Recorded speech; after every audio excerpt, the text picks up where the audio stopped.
we now move on to Dr. Owen Miller, who is going to pose the question and answer it, I'm sure. I'm an academic. Yeah. Oh, of course, yes. We'll leave it with an open question as to what kind of war was the Korean War. Yes. Thank you very much. Well, thank you for the introduction, and thank you very much for this invitation to a very interesting event and something I have never participated in before. So I'm very curious to learn new things today.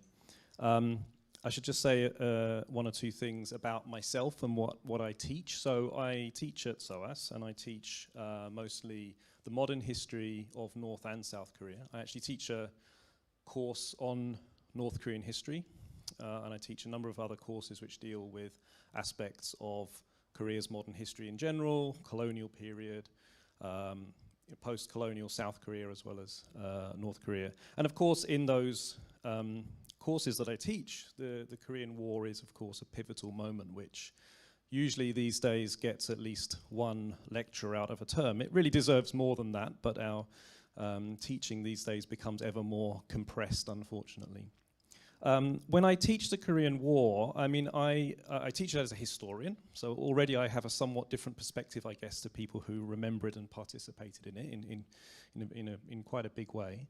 And also I tend to teach it as much as possible from a Korean point of view. So I try to understand it in terms of what effect did it have on the two Koreas and on the people of the two Koreas.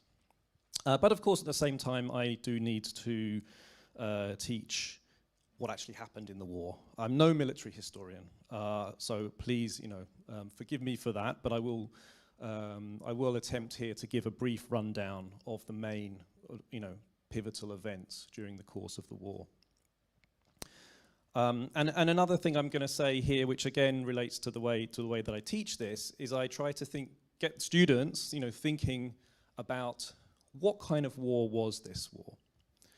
I think that's an important question for historians, right? It may not be an important question necessarily for people here in the room or for veterans, but I think for historians, when we look back and think about wars, we try to understand why they happened, how they happened, and what kind of event they were. Hopefully now with the passage of time and being able to consider multiple different viewpoints and different pieces of evidence and so on.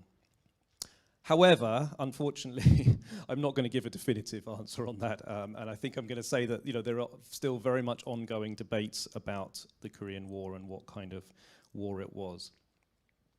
One other thing I would say, just in relation to what the former ambassador said just a moment ago, is that when I teach this to my students, I always remind them every year that this was the last war in which British conscripts fought. As far as I know, it's the last war, but it's certainly the last major war in which conscripts fought. And that's a very important thing, I think, for us to remember. And I think it's quite a difficult thing for students now to get their heads around this idea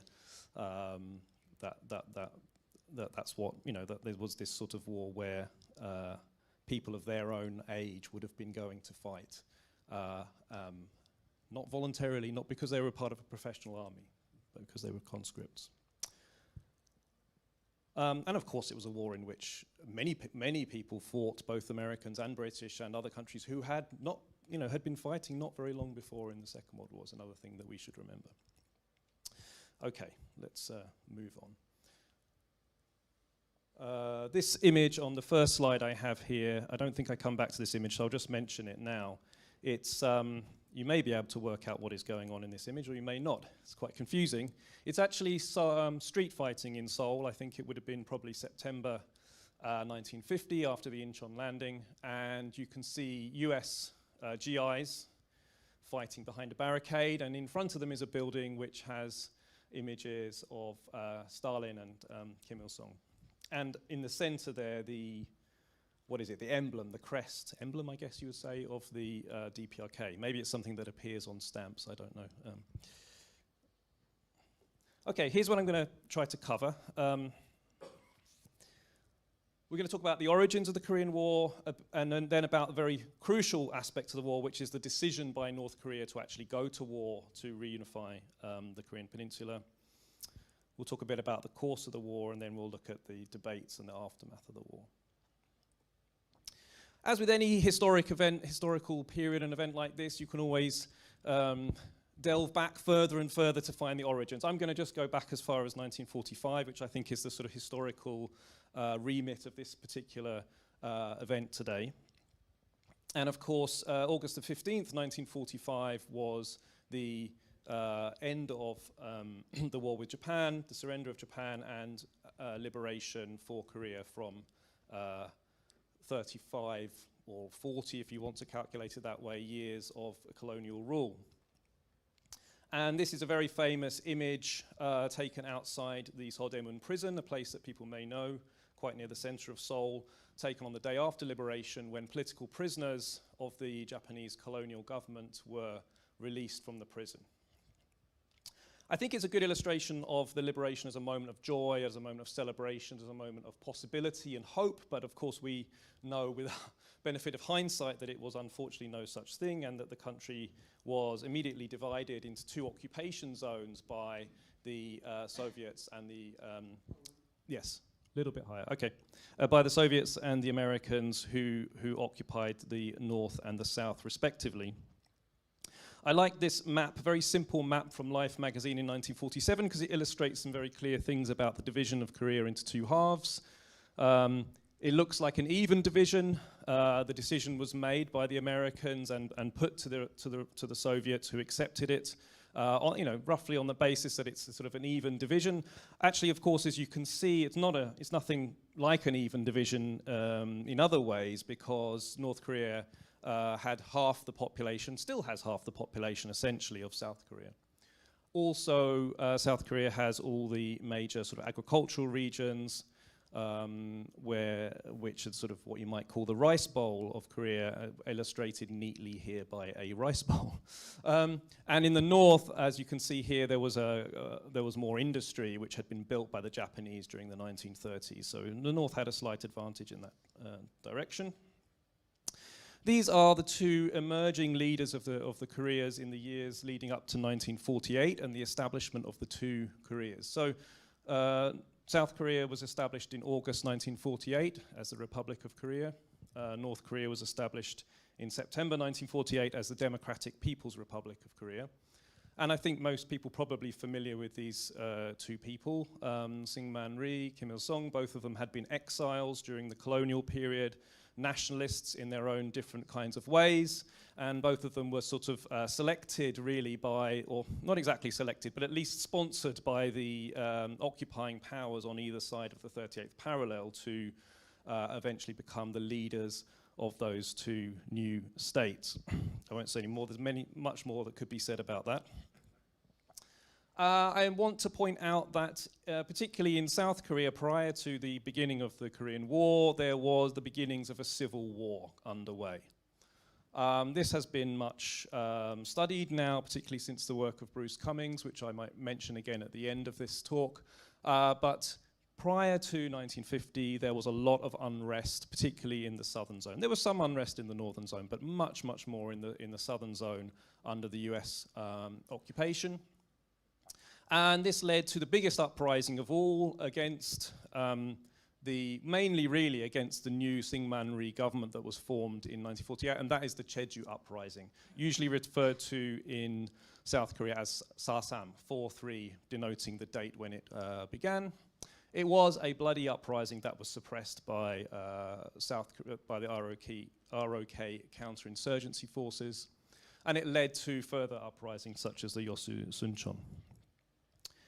However, interestingly for our topic here, going into 1949, actually a lot of the unrest and rebellion in South Korea had been suppressed and died down. But it is precisely at this point that Kim Il-sung begins his project to get approval for an invasion of South Korea and therefore a military reunification of the Korean peninsula. And we know about this now, of course, because of the opening of the Russian-Soviet archives in the 1990s. And we know a lot of detail now about exactly how this process happened. I'm not going to go into all the detail, but essentially it seems that Kim Il-sung here with his foreign minister Park Hon-young began this sort of project of persuading Stalin in the spring of 1949. And basically, in order to persuade Stalin, I mean, certain kinds of conditions changed. Perhaps not surprisingly, Stalin was not keen on starting a war in which it might entangle both the US and the Soviet Union together and ultimately lead to a Third World War. This should not be forgotten that many people at the time of the start of the Korean War thought this was the Third World War, right? Thought that nuclear Armageddon was not very far away, and you can understand why they thought that. But, you know, Stalin did not particularly want a Third World War. But however, anyway, to try to cut a long story fairly short, there were certain changes in circumstances which persuaded Stalin that it would, that some kind of limited war of reunification on the Korean Peninsula would be basically okay and would not require too much intervention from the Soviets. And part of the deal which Stalin did, basically with Kim Il-sung, is that Mao would promise that the People's Republic of China, newly founded in October 1949, would step in and intervene on the side of the DPRK if necessary, thus absolving the Soviet Union of the need to actually intervene directly itself.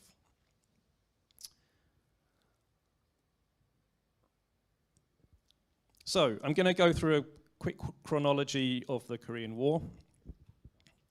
Maybe many of these dates and points are already known, but I'm going to just sort of quickly go through them. Okay, so as I'm sure people know, the war began at dawn on June the 25th, 1950. It was a Sunday, and it was a surprise North Korean offensive over the 38th parallel. What does North Korea say about this? Of course, they don't say that's what happened. They say that there was an attack from the South Korean side, which they countered and repulsed, and then ended up somehow invading the South. Not sure the logic holds up, let alone the historical evidence. But anyway, that's what they claim. And they still claim that vehemently today. Anyone who's been to North Korea, I've been to the War Museum in Pyongyang, you will get the full, you'll get the full narrative from the North Korean side about how the war began. This led to very quick action from the UN Security Council, which passed a resolution paving the way for intervention. And one of the curious historical sort of facts about this is that the Soviet Union was actually boycotting at the time and was absent from the vote in the UN Security Council, thus paving the way for the UN to intervene directly in Korea. July the 7th then, General Douglas MacArthur, I'm sure people know, broadly speaking, who he is and what role he had played already in the Second World War. He was made commander of the UN forces. And the first, at the beginning then, I'm skipping over quite a bit here, but at the beginning then the North Koreans were very successful in pushing back the ROK forces. Essentially, in many places, the ROK army just collapsed. In some places, it went over to the North Korean side. And you ended up with a very successful North Korean advance, which left a small corner of South Korea in the hands of the South Korean government, soon to be reinforced and bolstered by the arrival of US forces under the UN command. That area is called the Pusan perimeter, which you can see quite clearly in this second image here. So I think this is a set of maps which I didn't make myself. I have, I'm afraid, stolen from someone else, but they rather neatly illustrate the complex and very mobile nature of the Korean War front lines, particularly during the first 6 months or so, or maybe 1 year would be more accurate, but only really during the first part of the war. The next part that I just skipped over there on my chronology was September 1950, when the famous Incheon landing happened, which you see sort of illustrated on here. Here's Incheon. Douglas MacArthur organized a very large-scale amphibious landing at Incheon, which was designed to split the DPRK, the Korean People's Army, in two and to retake South Korea. It was successful, although at the same time the North Korean forces essentially decided to retreat. So Yeah, and I move on. Okay, a couple of pictures to sort of as interlude here in my chronology of the war. I rather like this picture. I always show this one to my students as a sort of illustration of the international character of the UN forces. You have a very handy table in the booklet here which shows you the strength of the different forces and the casualties and so on. Quite clearly, if you look at that, the vast bulk of the forces were the US. After that comes the UK, some other countries, I think some other Commonwealth countries, and then a whole long tail of many other countries which were involved in quite a small way. But anyway, the French were involved, and they brought their bakers with them to make sure that they could eat the good pain. Right. Here's another illustration from this period showing you something of the devastation that came to Korean cities, mainly North Korean cities. Because of US aerial bombardment, but actually Seoul as well was at points devastated because it was captured 4 times during the war by different sides. It was also actually bombarded by the US at certain points as well. Here is the famous General MacArthur overseeing the Incheon landing in September 1950, presumably from a warship or amphibious craft, I'm not sure. Okay, so to move on then, the next stage of the war in November 1950 was perhaps one of the most surprising kind of reverses in modern warfare, which was that, you know, the US advance from Incheon had been very successful. They had made the decision, the US, or the UN command rather, to go over the 38th parallel and to push back right into North Korea. And they were very successful. They captured most of North Korea, going right up close to the border with China, the Yalu River on the left side, the Tuman River on the right-hand side, not marked on there. Very successful, and this was the point, of course, at which the Chinese forces, which were officially termed the People's Volunteer Army, not the, what's the usual name? PLA is the People's Liberation Army, is the official term for the Chinese National Army. The People's Volunteers, so-called, came over in strength over the border in November and began to reverse the gains of the UN command. This led to what has, I mean, I'm always a bit reluctant as a historian to sort of repeat hyperbole, but it's often been described as the longest retreat in US military history. I don't know whether that entirely holds up, but it certainly was an extremely severe retreat for the UN command in November and December 1950, basically leading to mass evacuation of the troops from northern Korea by sea and land. And, you know, then in the end, sort of bolstering of forces in the south.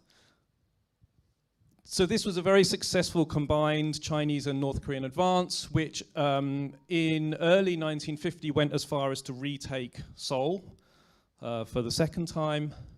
That was then reversed by a UN counter-offensive, which retook Seoul again. So this is the 4th time that Seoul was captured in the war. And ultimately, by the sort of spring, early summer of 1951, you end up with a situation that actually looks not that much unlike the situation at the end of the war and the situation that we have today. You have a stalemate along a front line, which is not the same as the 38th parallel, but which is also not that far from the 38th parallel. People often, I find students often get mixed up between, you know, where is the border between North and South Korea? We think of the 38th parallel and so on, but actually we now have a border which is essentially the sort of the front line which was formed in the latter part of the war. Sorry, lost my notes. Okay. Yeah, so this basically goes over some of those things I've just mentioned here. One thing to mention here, this in April 1951, you can see that the President Truman at the time was quite serious about threatening the use of nuclear weapons. Douglas MacArthur himself was even more keen, and some of the bomber command in the US were even more keen to use nuclear weapons. Probably for President Truman, it was more a case of sort of a saber rattling exercise, which he felt was necessary. But the world did come relatively close to the wartime use of nuclear weapons during the Korean War. However, also in April, General MacArthur was actually sacked because of his sort of inability to always follow orders or to agree with what the actual executive wanted in Washington, and replaced by Matthew Ridgway. Okay, a few other things to talk about here. So what about China's role in the Korean War?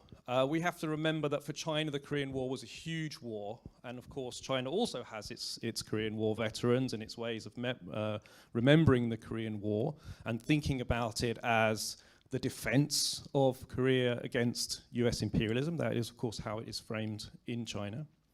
And, you know, it was a very, very serious moment. Mao's own son died during the Korean War. I believe he was actually a journalist, I think, maybe, and he died in bombing in Pyongyang. Another aspect we need to think about with the Korean War is the effect on civilians. So again, I think you can look at the figures that are usefully put in the table in the booklet that we have, and the figures for casualties are quite devastating, military casualties. Figures for civilian casualties are almost certainly of an order of magnitude higher than any of those military casualties, even the Chinese and North Korean military casualties. It is no exaggeration to say that millions of civilians died in the Korean War, and there were multiple different reasons for this. One of those reasons was that mobile front line during the first months of the war, which led to scenes like this one in this very famous image of refugees fleeing south in the face of the front line moving south as the People's Volunteers from China swept south down the peninsula. But there would have been many, many, many such scenes as this, and you can understand, therefore, how it led to many deaths, but also how it led to many divided families which still exist today, sadly. It's another very famous image from the Korean War of the devastating effect on children and the many, many thousands of orphans that the war left. So coming to the final parts of the war, one of the tragedies, I think you could say, of the Korean War is that armistice negotiations actually began really only about a year after the war started. But it took another 2 years for those armistice negotiations to bear fruit and for the war to actually come to an end. There were various different reasons why armistice negotiations between the Chinese and the North Koreans on one side and the UN command on the other side. There were various reasons why they stalemated. One of the key reasons became a sort of secondary war over POWs. What would happen to POWs? Again, if you look at the table that's in the booklet, it gives figures for POWs of very large numbers of POWs, almost 100,000 North Korean POWs. What would happen to these POWs at the end of the war? That became a very, very difficult question to resolve because it became a kind of Cold War battle, really, about, you know, should POWs from North Korea or from China be given a choice between North and South Korea or between the PRC or the Republic of China, e.g. Taiwan, or should they be returned to the country that they had fought for, which actually I believe is what is sort of in the written word of the convention. During the period of the negotiations, the US continued a very, very extensive aerial bombardment of North Korea. North Korea lost about 80% of its industry, 80% of its built environment in terms of housing and so on, and very large parts of the North Korean society had to move underground. Factories moved underground, leisure facilities moved underground, hospitals moved underground, even housing moved underground as well. in order to escape US bombardment. This is largely because the US had pretty much complete aerial air superiority over North Korean skies, apart from one small corner of the Korean peninsula up near the Yalu River where there were some aerial battles. Here's another view of Seoul. I try to include a few colour pictures of the Korean War just to remind people that the world was in colour then. My children don't quite believe that. But yeah, so we come to the Armistice Agreement signed 27th of July 1953 in this building at Panmunjom. Has anyone here been to Panmunjom? I'm sure a few people have been to Panmunjom. I've only been to it from the South Korean side. One day I would like to see what it's like seeing it from the North Korean side as well. But basically in the centre of Panmunjom are these blue sort of UN buildings, and this is where this, as far as I understand, this is where this took place. Part of the agreement in the Armistice was trying to find a way to deal with this POW problem, which was that in the end it was agreed that POWs would be given a choice between going to the north or the south or the ROC or PRC, and they would also be given a third choice, which is kind of one of the most fascinating aspects of the thing. I believe this compromise was negotiated by the Indian delegates in the UN. And it has led to curious things such as the fact there's a small community of Koreans in Brazil who are either those people or their descendants who chose a third option. Right. I'm going to sort of finish more or less there and think a little bit about the legacy of the war and what kind of war we are talking about here. So there are various ways we can think about this war. I think at the top here I've got what perhaps might be the two most conventional ways of thinking about the war. On the left you have war against Soviet or North Korean aggression. That's the conventional way of thinking about it in most Western countries. And on the right you have war of national unification or liberation of the fatherland. That's the most conventional way of thinking about it in North Korea, and would probably be accepted, I guess, in Chinese textbooks and so on as well. So, for example, the War Museum in Pyongyang is called let me see if I get this right, the Victorious Fatherland Liberation War Museum. So it's a war of liberation, not only that, but it's also victorious. That's very important. And another, perhaps a slightly more abstract way of thinking about it would be, on the one hand, it was a war for freedom, it was a war for democracy, it was a war for, those values which were held by one particular side of the Cold War, liberal democratic values. And on the other side, you could oppose that with it was a war for decolonization. It was a war to achieve ultimately a free and independent Korean peninsula. That's a more abstract way, perhaps, of putting the top one there. Another big debate among historians is whether this was a civil war or an international war. And I mean, my answer to this question is you have to understand it as both, actually, at the same time. You cannot reduce it to one or the other of these. It has its roots in a civil war that was already brewing on the Korean peninsula before June 1950, but it instantly became an international war. I mean, it couldn't not become an international war since the Korean peninsula had been a colony, then it had been occupied by two superpowers, then Kim Il-sung had obviously had to involve the Soviets and the Chinese even to begin the war in the first place, so it could not be an international war. And yet it also had roots in divisions, deep divisions within the country itself. Possibly the person who's done most to argue for it being a civil war was Bruce Cummings. This is one of the most famous sort of what might be called revisionist books about the Korean War that was published in the early, 2 volumes published in the early 1980s. Of course, since then, there have been many, many more books and many more debates about what kind of war it was, and Bruce Cummings himself has been heavily criticized for aspects of his argument. But I would still say it's one of the most influential books and one of the books that has, provoked the most debate about how we understand this war. I think I probably ought to stop there because I'm going to run out of time. There's more that can be said about what the legacies of the war are in terms of how South Koreans remember the war, how North Koreans remember the war. But perhaps that's something that we can discuss. I'm sorry that I can't tell you anything about how the war is remembered in terms of stamps and philately, but I will look forward to learning about that, particularly from James. Okay, thank you very much.